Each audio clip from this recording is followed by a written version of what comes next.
The मायलेक डुओमध्ये तुमचं परत एकदा स्वागत आहे. आज आहे आंबेडकर जयंती आणि आम्हाला दोघांना सुट्टी आहे. हां, so it is going to be a long day because आज असते माझ्या मम्मी पप्पांची ॲनिव्हर्सरी सुद्धा. सो त्यांच्या लग्नाला झाले 40 इयर्स. सो मग आता फॉर अ चेंज अनया रोज तिकडे असते, तर मग आज मी म्हणलं त्यांना की तुम्ही माझ्याकडे या, तर आपण इकडे आज छान दिवस एकत्र घालवूया. सो व्हिडिओमध्ये रहा शेवटपर्यंत, तुम्हाला दिसेल की आज आम्ही दिवसभरात काय काय करणार आहे और काय काय प्लॅन्ड आहे. फार काही अशा मोठ्या गोष्टी नाही प्लॅन केल्यात, कारण कन्सिडरिंग द हेल्थ इश्यूज आम्ही केक वगैरे नाही करणार आहे कट. आणि हां, हे असं चालू असतं आमचं दिवसभर.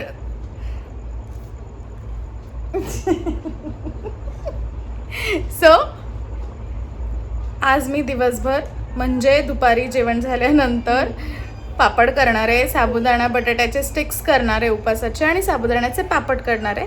तर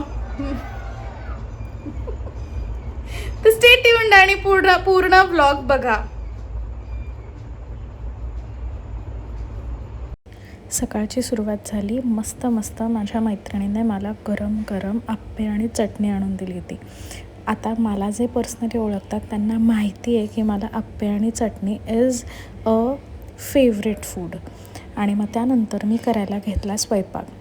हां, थोडा आता माझ्या ताईंनी बेसिक स्वयंपाक केला होता, पण म्हटलं आज वेळ आहे, सुट्टी आहे आणि आपल्या हाताने काहीतरी स्पेशल करायचं, म्हणून मी मम्मी पप्पांसाठी एअर फ्रायरमध्ये भेंडी करायला घेतली. या एअर फ्रायरमधली नो ऑइलवाली भेंडीची जी रेसिपी आहे ती मी ऑलरेडी पोस्ट केलेली आहे, तर तुम्ही माझ्या यूट्यूब पेजवरती जाऊन चेक करू शकता. खूप सोपी आहे आणि खूप पटपट होऊन जाते. बेसिक सांगायचं झालं तर भेंडी अशी उभी चिरून घेऊन त्यामध्ये बेसिक मसाले घालून, बेसन पीठ घालून ती अशी छान कोट करून घ्यायची आणि मग ती एअर फ्रायरला लावायची. एअर फ्रायर आधी प्रीहीट करायचा आणि मग नंतर भेंडी घालून परत ऑन करायचा. हार्डली 10 मिनिट्समध्ये अशी मस्त कुरकुरीत आणि यम्मीवाली भेंडी रेडी होते. मग आम्ही छान जेवण वाढून घेतलं आणि सगळे मिळून एकत्र जेवायला बसलो. किती छान मजा असते ना एकत्र बसून जेवण्याची. त्यानंतर मी ऑलरेडी रात्री 1 किलो साबुदाणा भिजवला होता आणि त्यासाठी मी अर्धा किलो बटाटे शिजवून घेतले कुकरमध्ये. बटाटे शिजवून घेतल्यानंतर त्याचे सालं वगैरे काढून ते खिसून घेतले आणि घेतलं मळायला बटाटा साबुदाणा स्टिक्सचं पीठ.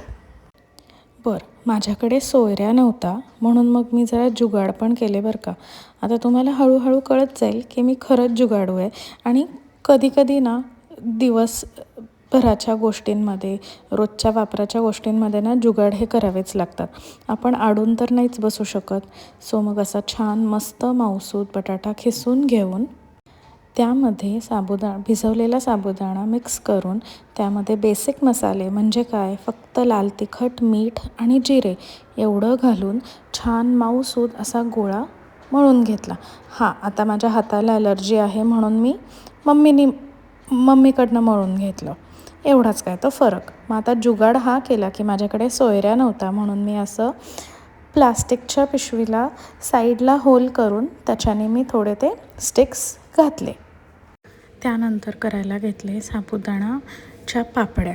त्या केल्या 2 लॉटमध्ये. एका ह्याच्यात बटाटा खिसून घातला आणि एका ह्याच्यामध्ये फक्त पांढऱ्या शुभ्र करण्यासाठी. नंतर एकदम घालताना त्याच्यामध्ये जिरे ॲड केले. या पापड्या करण्यामागचं सगळ्यात महत्त्वाचं कारण काय माहिती आहे का तुम्हाला? तर ह्या पापडाचं पीठ आहे ना खायला खूप सुंदर लागतं. खूप म्हणजे खूपच आवडतं. मला ते इतकं जास्त आवडतं की मी ते खाण्यासाठी केले. एवढे वर्ष मम्मी करायची तर तेव्हा पण मी खायचे. दुसरी गोष्ट अशी की ह्याच्यामध्ये एक दुसरा पॉईंट ऑफ व्ह्यू किंवा point of which thought process पण आहे की मम्मी ना मला ओरडायची की मैया हे ओले पापड खायचे खूप छान लागतात, तर ते मैया हे ओले पापड खाऊ नको, किंवा मग पीठ मी तुझ्यासाठी बाजूला काढून ठेवले तेवढंच खा. पण आज जेव्हा मी स्वतः लग्नानंतर पहिल्यांदा हे पापड केले 10-11 वर्षांनी, तेव्हा मला त्याची किंमत कळाली.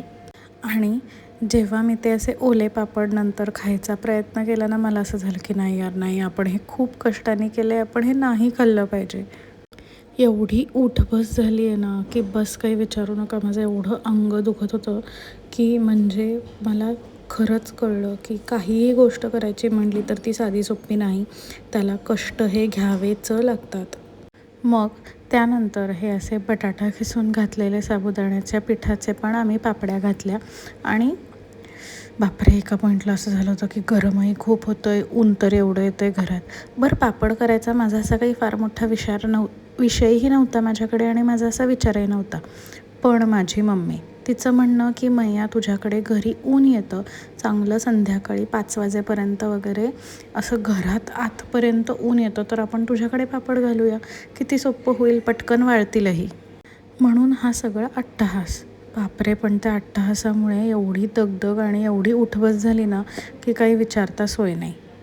आणि हे झाले असे छान आमचे मस्त सगळे एकसारखे पापड घालून. हुश्श झालं एका पॉईंटला. पण या सगळ्यात त्यांना मजाही तेवढीच आली. बरं, पापड घातले म्हणजे घरातली कामं झाली का? तर नाही. ही अशी उरलेली छोटी छोटी कामंसुद्धा बरीच होती जी मी पापड घातल्यानंतर सगळी करायला घेतली.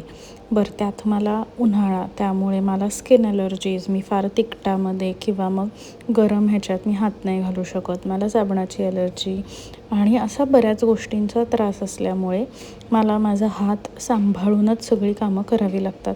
आणि ते एका पॉईंटला एवढं अवघड होऊन जातं ना, त्यामुळे आजकाल मला असं होतं की उन्हाळा तेवढा सरू देत, उन्हाळ्यात मी एक्स्ट्रा काहीही करणार नाही. चांगल्या स्किनच्या डॉक्टरना दाखवून ती म्हणावी तशी सगळी ट्रीटमेंट घेऊनही मला जो त्रास व्हायचा ना तो होतोच आहे. बरं, एकाच गोष्टीची ॲलर्जी असेल तर ठीक, पण मला मल्टिपल गोष्टींचा त्रास होतो. त्यामुळे इतकं अवघड होऊन जातं ना, मला असं होतं की मी उन्हाळ्यात सर्वाईव्ह केलं हेच माझ्यासाठी खूप मोठी गोष्ट आहे आणि अचीवमेंट आहे. पण एवढ्यावरच जर आपण हार मानली तर काय मग? आई आहे मी, मला सगळं सोडून सगळीकडे हरून नाहीच चालणार. मी माझ्या मम्मीला कायम काम करताना पाहिलं आहे. माझी मम्मीसुद्धा जॉब करायची. बरं, त्यावेळेस तर आमच्याकडे आजी होती, म्हणजे मम्मीची आई होती आणि त्यामुळे सगळ्या लोकांचं येणं जाणं म्हणा किंवा मग ऑफिस करून घरातल्या गोष्टी बघून त्यावेळेस मेड वगैरे काहीही नव्हतं. आज माझ्याकडे मेड आहे, स्वयंपाकाला मेड आहे, झाडू पोछा, बर्तन वगैरे हे सगळं करण्यासाठी माझ्याकडे मेड आहे. पण माझ्या मम्मीच्या वेळेस असं काहीच नव्हतं. हे सगळं करून ती ऑफिस करायची. या सगळ्यामध्ये ना कंपॅरिझन कुठेच नाही आहे. गोष्टी ॲडव्हान्स झाल्या, हाऊस हेल्प मिळायला लागली, हे खरं तर माझ्यासाठी प्रिव्हिलेजच आहे. पण त्याचसोबत मम्मीसोबत का घरातलं काम करताना आहे ना, एक वेगळाच सुकून मिळतो आजकाल मला. हे सगळं आवरता लाईट गेले आणि पप्पांनी मस्त बाहेरून गरम गरम वडापाव आणले. मग छान सगळ्यांनी बसून वडापाव खाल्ले, गप्पा मारले आणि मम्मी पप्पा त्यांच्या घरी गेले. रात्री उशिरापर्यंत पापड तसे बऱ्यापैकी सुकले होते, त्यामुळे मग मी ते रात्री पलटी करायला घेतली. म्हणजे ते उलटे टाकले ना की मग ते दोन्ही बाजूनी वाळतात आणि मग ऊन दिलं की झालं काम. पण सगळ्यात जास्त कंट्रोल मी इथे दाखवला आहे, कारण हेच ती स्टेज आहे जिथे मला ते ओले कच्चे, अर्धे कच्चे पापड खायला आवडतात. पण मी जो कंट्रोल केला आहे म्हणून सांगते तुम्हाला, मी नाही खाल्लं आहे ते, कारण माझ्या कष्टाचं होतं. ओ गॉड, मला एवढं भारी फील होत होतं ना की म्हणजे यार मी केलं आहे हे आणि हे जमलं आहे मला. हॅलो. तर आजचा दिवस असा खूप काम आणि खूप फॅमिली टाईम, गप्पा, छान गेला आजचा दिवस. सो भेटूया नेक्स्ट ब्लॉग मध्ये. तोपर्यंत बाय. आणि आम्हाला फॉलो करा नक्की. नक्की.